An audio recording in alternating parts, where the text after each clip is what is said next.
সিন্ডিকেটের হাত বদল হয়েছে। যে যত বেশি ধনী এবং জ্ঞানী আমাদের সমাজে এইরকম কিছু মানুষ আসে, সে তত বেশি চুর এবং ডাকাত। বেতন বৈষম্য দূর করে সেটাকে সমন্বিত করা হবে ইনশাআল্লাহ। কেউ গাছতলায় আর কেউ বিষতলায়, এটা হবে না অবস্থা। একটা সামঞ্জস্য থাকবে, সমতা নয়, ভারসাম্য থাকবে ইনশাআল্লাহ। বাজারে এখন আগুন, মানুষের পেট পড়তে হয় এখন আগুন দিয়ে। দ্রব্যমূল্যের অগ্নিমূল্য, আগের সিন্ডিকেটগুলো এখনো সরকার ভাঙতে পারে নাই, তবে ক্ষেত্র বিশেষে সিন্ডিকেট না ভাঙলেও সিন্ডিকেটের হাত বদল হয়েছে।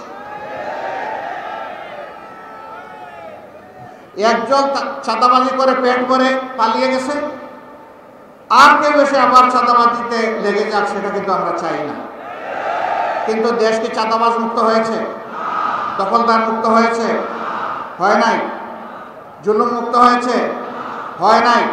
হ্যাঁ, এই আন্দোলনে আমরা অনেকেই ক্ষতির সম্মুখীন হয়েছি, ত্যাগ স্বীকার করেছি, সকল দল, শুধু জামাত ইসলামী না। হয়তোবা জামাত কিছু কিছু ব্যাপারে অনন্য, যেমন 1 থেকে 11 জন শীর্ষ নেতার কারো হত্যা করা হয়নি। যেমন অন্য কোনো দল নাই যে গত 15 বৎসর ধরে সমস্ত অফিসগুলো তালাবদ্ধ করে রেখে দেওয়া হয়েছিল। যেমন অন্য কোনো দল নাই যাদের নিবন্ধন কেড়ে নেওয়া হয়েছিল।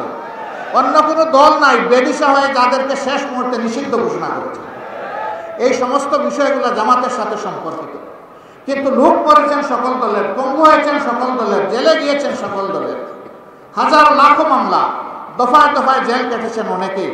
তাদের সকলের প্রতি আমরা গভীর শ্রদ্ধাশীল, সহানুভূতিশীল। প্রিয় ভাইয়েরা, আমরা এমনই একটি বাংলাদেশ চাই যেই দেশে চাঁদাবাজদের কোনো অস্তিত্ব থাকবে না, দখলদারদের অস্তিত্ব থাকবে না, কোর্ট কাছারি আদালত কোথাও ঘুষ চলবে না।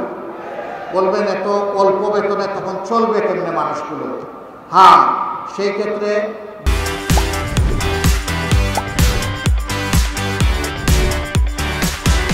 বেতন বৈষম্য দূর করে সেটাকে সমন্বিত করা হবে ইনশাআল্লাহ। এখন তো বেতন দেই না বলে 100 গুণ বেশি নিয়ে যায়, তখন দ্বিগুণ বাড়িয়ে দিলে মানুষ শান্তির সাথে এই দেশে বসবাস করবে ইনশাআল্লাহ।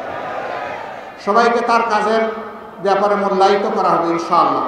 আমরা এমন একটি দেশ চাই যেই দেশ হানাহানির দেশ হবে না, মানবিক বাংলাদেশ হবে। তবে নিঃসন্দেহে এমন একটি দেশ চাই যারা ফ্যাসিবাদের কাছে মাথা নত করবে না, যারা কোনো আগ্রাসী সাম্রাজ্যবাদ মেনে নেবে না, দুনিয়ার সমস্ত দেশ হিসাবে বন্ধু হিসাবে দেখবে, কাউকে প্রভুর জায়গায় বসাবে না। এমন একটি জাতি আমরা গড়তে চাই। আপনারা কি সেই জাতি গড়তে চান? শিওর। বাংলাদেশ জামাত ইসলামী অঙ্গীকারবদ্ধ। বাংলাদেশ জামাত ইসলামী এমন একটা রাষ্ট্রের স্বপ্ন দেখে যেই রাষ্ট্রে আকাশ এবং পাতালের ব্যবধান থাকবে না নাগরিকদের মাধ্যমে। কেউ গাছতলায় আর কেউ বিষতলায়, এটা হবে না অবস্থা। একটা সামঞ্জস্য থাকবে, সমতা নয়, ভারসাম্য থাকবে ইনশাআল্লাহ। অধিকারের জন্য হাহাকার করতে হবে না। বিচার বিভাগকে মেরুদণ্ড সোজা করে দেওয়া হবে, যাতে সেই বিচার বিভাগ রাষ্ট্রের প্রেসিডেন্টকেও দ্বিতীয় কোনো চোখে না দেখে, একই চোখে যেন দেখে, একই চোখে সমস্ত নাগরিককে দেখবে। তিনি কে এটা বিবেচ্য বিষয় নয়। তিনি অপরাধ করে থাকলে যেই অপরাধী হোক তাকে বিচারের আওতায় আসতে হবে। যে যত বেশি ধনী এবং জ্ঞানী আমাদের সমাজে এইরকম কিছু মানুষ আসে, সে তত বেশি চুর এবং ডাকাত।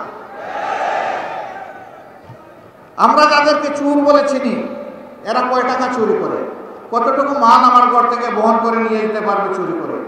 ডাকাত বলে যাদেরকে জানি, ওদের ক্যাপাসিটি কতটুকু ডাকাতি করার। কিন্তু রাষ্ট্রের মূল্যবান কলম যাদের হাতে, এক কলমের কুচায় সমস্ত সম্পদ ডাকাতি করা সম্ভব।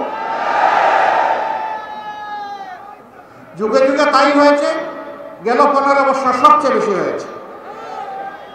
সরকার বলেছিল উন্নয়নের রাজপথে বাংলাদেশকে উঠিয়ে দিয়েছে।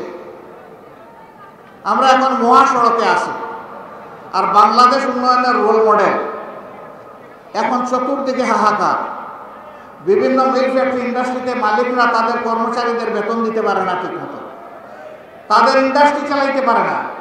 সরকারি ইন্ডাস্ট্রিগুলো তো প্রায় সবগুলা লে অফ বন্ধ হয়ে পড়ে আছে, মুখ থুবড়ে। এখন মাঝারি ব্যবসায়ী যারা আছেন, সৎ ব্যবসায়ী, ব্যবসা তাদের লাটে ওঠার উপক্রম। ব্যাংকগুলা তাদেরকে পুঁজি দিতে পারছে না।